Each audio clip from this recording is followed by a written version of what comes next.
It started with a harsh kick. The sound echoed through the busy market like thunder. People turned their heads. Some gasped. Others whispered. But Sarah didn't care. Her bright yellow suit sparkled under the hot sun as she stood tall, her 6-inch heels clicking confidently on the ground. Before her, a weak man lay on the floor, clutching his stomach in pain. His name was Michael. He looked up at her with eyes full of confusion and hurt. I was only trying to help," he said softly, coughing. His voice was barely a whisper. The black wallet he had tried to return lay forgotten in the dust. Sarah hissed and raised her chin. "Help? Do I look stupid to you?" "Thief!" she shouted, slapping him hard. The crowd gasped again. Some wanted to speak up, but fear kept them silent. Michael tried to sit up. "I swear, I was just giving it back," he groaned. But before he could finish, Sarah kicked him again, this time harder. That single moment changed everything. The crowd watched a cruel woman and a broken man. But none of them knew that this same kick would come back to her one day, stronger than she could ever imagine. And you listening now, tell me, if you saw someone being treated unfairly, would you speak up or stay silent? Because sometimes silence becomes the loudest mistake. The market slowly grew quiet after Sarah's kick. Dust floated in the air. Michael lay on the ground, breathing in short, painful gasps. His face was pale, his shirt stained with dirt, and his hands trembled as he tried to hold his stomach. He looked around, hoping someone would help him, but everyone just stared. Some shook their heads. Others whispered that he deserved it. Only one woman in the crowd looked worried, but fear kept her quiet. Sarah adjusted her yellow suit and looked down at him like he was trash. "You should thank your stars. I'm in a good mood today," she said coldly. "If not, you'd regret ever crossing me." Michael coughed again, his voice barely a whisper. "Please, I wasn't stealing. I saw your wallet fall." His words were ignored. Sarah bent down, snatched her wallet, and checked inside. "Everything is still here," she said proudly, turning to the crowd. "See, he just wanted attention. Poor people love to pretend." She flipped her hair and hissed. The people murmured, but said nothing. One kick, 2 slaps, and a heart turned cold. But as Michael lay there, eyes closing slowly, he whispered something no one heard. "God, if I die today, let my pain not be wasted." The wind blew softly. Somewhere in that market, karma began to move. And you listening now, remember this. The world sees everything. Kindness never dies, and cruelty never hides forever. If you were standing there that day, what would you have done? The crowd slowly began to move on. Traders returned to their stalls.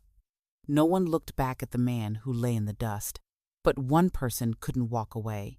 Her name was Amaka. She stood frozen, her heart heavy. She had seen everything. The wallet flying, the man's pain, and Sarah's cruel smile. Amaka was Sarah's stepsister, quiet and gentle, always living under her sister's shadow. Fear ruled her life because her stepmother and Sarah never let her find peace. But at that moment, her heart refused to stay quiet. When she saw Michael's blood mix with the dust, something inside her broke. She waited until Sarah left before rushing to him. "Sir, please don't close your eyes. Hold on," she whispered, tears falling. With help from a kind market man, she lifted Michael's weak body into a taxi. "To the nearest hospital, please," she cried. That day, she didn't care about punishment or money. She only cared about saving a life. And you listening now, would you have done the same? Or would you have walked away like the others, pretending you didn't see? Sometimes, the smallest act of kindness changes a whole story. The hospital smelled of medicine and fear. Nurses rushed in and out, and Amaka's hands shook as she filled out forms. "He needs surgery now," the doctor said firmly. "But we need payment." Her heart sank. She had nothing, no savings, no help. The only money she had was the cash her stepmother gave her that morning to buy food. But how could she watch someone die? Tears rolled down her cheeks as she pulled out the small bundle of cash. "Please, doctor, take this. I'll find the rest later. Just save him." The doctor nodded and rushed Michael inside. Amaka sat outside the ward, praying and crying. Hours passed, like years. When the doctor finally came out, he smiled. "He'll live," he said. Amaka's heart leaped. She wiped her tears, whispering, "Thank you, God." That night, she slept on a wooden bench beside Michael's bed, watching him breathe. She didn't know who he was, but something told her this was just the beginning of something big. To you listening, sometimes you may not have much, but giving what you have can save a life. Never think your kindness is too small. Morning came, and Amaka returned home with tired eyes and an empty pocket. But peace didn't find her. The moment she stepped through the gate, her stepmother's angry voice thundered, "Where have you been?" Amaka tried to explain, but Sarah was already clapping her hands and laughing. "Guess who used our money to save a stranger?" she mocked. Her stepmother's eyes grew wild. "You what?" she screamed and slapped Amaka hard. "You used my money on a useless man? You fool!" Amaka fell to her knees, crying. "Mama, please, he was dying. I couldn't just leave him." But no one cared. They beat her until she couldn't stand. Then her stepmother pointed at the door. "Get out! Sleep outside with the dogs." Amaka stepped into the cold night, bruised and hungry. She sat under a tree, holding her knees close. But even through her tears, her heart felt calm. "At least I saved someone," she whispered. To you listening, the world may mock you for being kind, but don't stop. Your reward will come when you least expect it. That night, as Amaka tried to sleep outside, she heard whispers near the window. She kept her eyes closed, pretending to be asleep. It was Sarah's voice. "Yes, I have everything," Sarah said quietly on the phone. "The man's details, his account numbers. We'll be rich soon."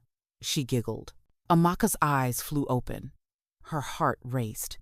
So Sarah is planning something bad again? She thought, but fear kept her lips sealed. She stayed still until Sarah went inside. The stars above were bright, but Amaka's heart felt heavy. "God, please, protect that man," she prayed softly. "He doesn't deserve more pain." That night, she couldn't sleep at all. She just kept thinking of the kind stranger in the hospital and wondered if he was safe. And now you're listening. Have you ever known a secret so big but felt too scared to speak? Remember, truth may sleep for a while, but it never dies. The next morning, Amaka rushed to the hospital. Her heart raced as she entered the ward, but the bed was empty. "Where's the man?" she asked quickly. A nurse smiled. "He's gone. His family came early this morning and paid all the bills." Amaka blinked in shock. "He's okay now?" "Yes," the nurse said. "He left a note. Thank you for saving my life." Tears filled Amaka's eyes. She smiled for the first time in days. "Thank you, God," she whispered. But life didn't pause. She still had debts to repay and a cruel home to face. So she went to the market to work. She carried loads for strangers, ran errands, and pushed carts anything to earn a little money. Her back ached, her feet hurt, but she never complained. To you listening, when life gets hard, keep moving forward. Don't stop doing good because of pain. Your hard work is not in vain. One sunny afternoon, Amaka was carrying a basket of goods when someone bumped into her. The basket nearly fell. "Watch where you're going," a sharp voice snapped. Amaka froze. It was Sarah, dressed in the same yellow suit, looking even prouder. Beside her stood a man in dark glasses. Her fiancé. "You again," Sarah sneered. "Still rolling in dirt, I see." She pushed Amaka's basket down, spilling everything. Amaka dropped to her knees, picking up the items one by one. Sarah laughed. "Look at you, beggar girl. If you want me to pay you, kneel and lick my shoes." The market fell silent. Amaka's hands shook. Shame burned her cheeks. Slowly, She bent her head, but before her lips touched the ground, a strong voice spoke up. "Stop," the voice said. Everyone turned. A tall man in a clean black suit stood there, eyes sharp as fire. "And you listening now, sometimes just one voice can stop injustice. Will you be that voice?" The man stepped forward. The sunlight touched his face. Amaka gasped. It was Michael, the same man Sarah had kicked days ago. But now he looked different, clean, confident, and powerful. Sarah's eyes widened. "You?" she stammered. "The thief?" Michael smiled coldly. "Funny how life works. Yesterday, you kicked me. Today, you'll answer for it." Sarah laughed nervously. "You're joking, right?" Michael clapped his hands twice. In seconds, black cars stopped by the market. Bodyguards surrounded them. The crowd gasped. "I'm Michael Adams," he said, "owner of Adam Corporation, the same company you applied to." Sarah's knees weakened. "Wait, what?" Michael's face turned hard. "You called me a thief, but I was testing human hearts, and yours failed." The crowd murmured. Amaka stood still, shocked. Sarah began to beg, but Michael wasn't finished. "To you listening, remember, life always brings back what you give out. Kindness returns as blessings. Cruelty returns as pain." Guards searched Sarah and her fiancé. They found stolen flash drives, fake documents, and the same money she took from Michael that day. The crowd gasped. Michael turned to the people. "This woman kicked me, slapped me, and left me bleeding. But look, she's the real thief." Sarah dropped to her knees, crying, "Please forgive me. I didn't know who you were." Michael looked at her coldly. "You didn't need to know who I was to treat me like a human being."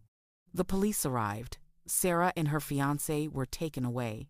The same people who once laughed at Michael now clapped for him, but he didn't smile. His gaze found Amaka, the only one who had helped him. He walked to her quietly. "Thank you," he said. "You showed me what a real heart looks like." To you listening, be careful how you treat people. You never know who is watching, and you never know who God is testing through you. Michael asked his men to find the kind market man who helped Amaka. He rewarded him with millions. Then he turned to the crowd. "For every good you do, God multiplies it," he said. He replaced all the goods that Sarah had destroyed, giving Amaka new clothes, a home, and a car. Amaka could barely speak through her tears. "Sir, I only did what was right," she said softly. Michael smiled. "That's why you deserve everything good." The market women cheered. Even those who had stayed silent before now wished they had done better. To you listening, when you see good, do it. Don't wait for others. Your reward may not come today, but it will come at the perfect time. Days later, Michael visited Amaka's home. He wanted to thank her family. As he reached the gate, he heard shouting. "You useless girl," her stepmother screamed. "Because of you, my daughter is in prison." Michael rushed in and saw Amaka being beaten. His heart broke. "Stop!" he shouted. The whole compound froze. He walked straight to Amaka and held her hand. "Enough. You've suffered enough." He turned to the stepmother. "You punished the only person who showed kindness. You've lost the blessings meant for you." Then he looked into Amaka's tear-filled eyes. "From today, your pain ends." He knelt and took out a small box. Inside was a shining ring.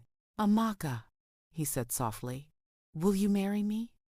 Tears ran down her cheeks. "Yes," she whispered. The crowd cheered. Sarah and her mother's cruelty had ended. Kindness had won. And now to you, my friend, remember this. Never let the world change your heart.